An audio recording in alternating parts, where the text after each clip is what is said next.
আমরা সাংবাদিক হিসাবে অনেকেই আচরণবিধি সম্পর্কে জানি না, অথচ আমাদের কিন্তু প্রত্যেকটা সার্ভিসের আলাদা আলাদা আচরণবিধি আছে। সরকারি বেসরকারি ক্যাডার নন ক্যাডার প্রত্যেকটা সার্ভিসের নিজস্ব আচরণবিধি আছে। আমাদের যে বিষয়টা বেতনের বিষয়টা, হাউসের সাথে আমাদের হাউসগুলো আমরা এখন পরিদর্শন করিনি, হাউসগুলো পরিদর্শন করবো এবং করে তাদেরকে বাধ্য করাবো যে আপনাদের যেটা দেওয়ার কথা, যে বেতনগুলো দেওয়ার কথা, নিয়োগপত্র দেওয়ার কথা, সেগুলো যেন তারা বাধ্য হয়, তারা দেয়। 1993 সালে প্রণীত, 2002 সালে তা সংশোধিত 25 পয়েন্টের একটা আচরণবিধি আছে। এই সহ আরো বিভিন্ন আইন যেগুলো আপনাদের রিলেটেড, ছাপাখানা আইন, সাইবার ক্রাইম, তারপরে হলো প্রকাশনা ইত্যাদিতে, আমি সবার সংযুক্তের জন্য আমি বলতে পারছি না। তো এই জিনিসগুলো আপনাদের জানা খুবই প্রয়োজন যদি পেশাগত দায়িত্ব পালনে আপনি নিজেকে ডেডিকেটেড। যারা নীতিমালা অনুসরণ করে নিউজ করে, আমি মনে করি আমাদের বাংলাদেশ প্রেস কাউন্সিল এবং পিআইবি দুইটা তাদের পাশে আইনগতভাবে অবশ্যই সহায়তা করা দরকার। কারণ কি, একজন সাংবাদিকতা যখন পেশায় সে সংবাদ পরিবেশন করে, সে আসলে অত সচ্ছল থাকে। ন্যাক্কারজনক বিষয় দেখি গাজীপুরে যে সাংবাদিক আনোয়ারের উপরে যে ধরনের হামলা হয়েছে, এটা সারা বাংলাদেশে আলোচিত। আরেকজন সাংবাদিককে গাজীপুর প্রত্যাশে হাজার হাজার মানুষের সাথে মানে চৌরাস্তা একটি বিশেষ করে জনবহুল একটা এলাকা, এবং সেখানে প্রতিদিন অসংখ্য মানুষ চলাচল করে, তাদের সামনে প্রত্যাশে একজন সাংবাদিককে জবাই করে মারা হয়েছে, হত্যা করা হয়েছে। সেখানে আইন শৃঙ্খলা বাহিনী পাশে ছিল, কিন্তু তাকে সহযোগিতা করেনি এবং তাকে বিশেষ করে যে অপরাধীরা এবং নিরাপদে সেখান থেকে হামলা করে চলে গেছে। তো আইন শৃঙ্খলা বাহিনী কিন্তু সেখানে কিন্তু সে যথাযথ দায়িত্বশীল পরিচয় দেয়নি। আসলে সেখানে একজন রাষ্ট্র আইন করে কিন্তু সেটা আইন প্রয়োগ করা সম্ভব না। আমাদের সবারই সেটাকে ধরে রাখা প্রয়োগ করে, বিশেষ করে জানা দরকার।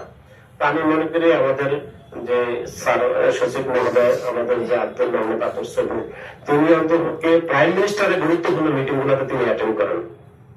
তো তিনি এই বিষয়গুলো যদি আমাদের অন্তপক্ষে সাংবাদিকের পক্ষ হয়ে যদি তিনি দুই একটি বিষয় নিয়ে যদি এই ধরনের নীতিমালা অনুসরণ করে যদি তিনি সেখানে প্রস্তাব দেন, আমি মনে করি এটা সাংবাদিক সমাজের জন্য এবং সবার জন্য কিছুটা হলেও আমাদের একটু সাশ্রয়।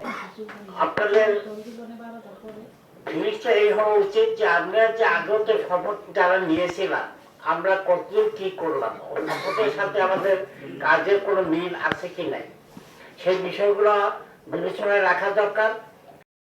2026-27 কার্যনির্বাহী পরিষদের শপথ গ্রহণ অনুষ্ঠানে আমি যুগ্ম সাধারণ সম্পাদক আপনাদের মূল্যবান ভোটে নির্বাচিত হয়েছি। আপনারা আমাকে বারবার নির্বাচিত করেছেন, এই জন্য আপনাদের কাছে আমি চিরকৃতজ্ঞ। শুনানির জন্য আমি টাইমলি থাকতে পারিনি, এই জন্য আমি এক্সট্রিমলি সরি। আমি প্রথম আসছি, তো স্যারের দেরি দেখে আমি আবার ওই সময়টা আবার ওইখানে চলে গেছি, এর জন্য স্যার আমি এক্সট্রিমলি সরি, জন্য আমার দেরি গেছে। এগুলো আমার বিশ্বাস করছি। ধন্যবাদ, আর সবাই ভালো থাকেন। আমাদের বিষয়ে অনেক উদ্যোগ নিয়ে থাকে, আমাদেরকে ট্রেনিং নেয়, আমাদেরকে সনদ দেয়, আমাদের মানদণ্ড নির্ধারণ করে। ঠিক আমি মনে করি এই প্রতিষ্ঠান হলো সাংবাদিকদের একটি বড় একটি সংগঠন, এর উপরে সরকারি সংগঠন নাই।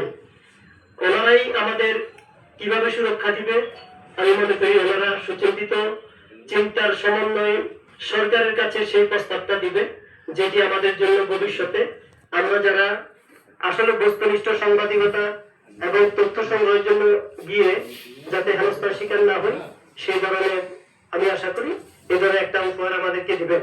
আরেকটি বিষয় আমি বলবো, আজকে যারা স্যার একটু ব্যস্ততা ছিল, তো সে আমাদের মাঝে এসেছেন, সে আমাদের অনুষ্ঠানকে এবং আগামী দিনে আমাদের সাথে যারা থাকবেন, আপনাদের ভালো মন্দ এবং ক্লাবের ভালো মন্দ সহকারে আমি আপনাদের আমানত যেন রক্ষা করতে পারি, সেই দিকে লক্ষ্য রাখবো।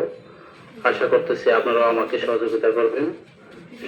আপনাদের মাঝে যাতে আপনাদের হয়ে আমাদের সবার সাথে আমি কাজ করতে পারি, সেই দিকে লক্ষ্য রাখবেন। আপনাদের মন জয় করে যাতে আমি চলতে পারি, আর জনগণের মন যাতে জয় করে চলতে পারি, সেই দিক লক্ষ্য রাখবেন আমার কাছে সবাই। আপনারা আমার জন্য দোয়া করবেন। আসসালামু আলাইকুম।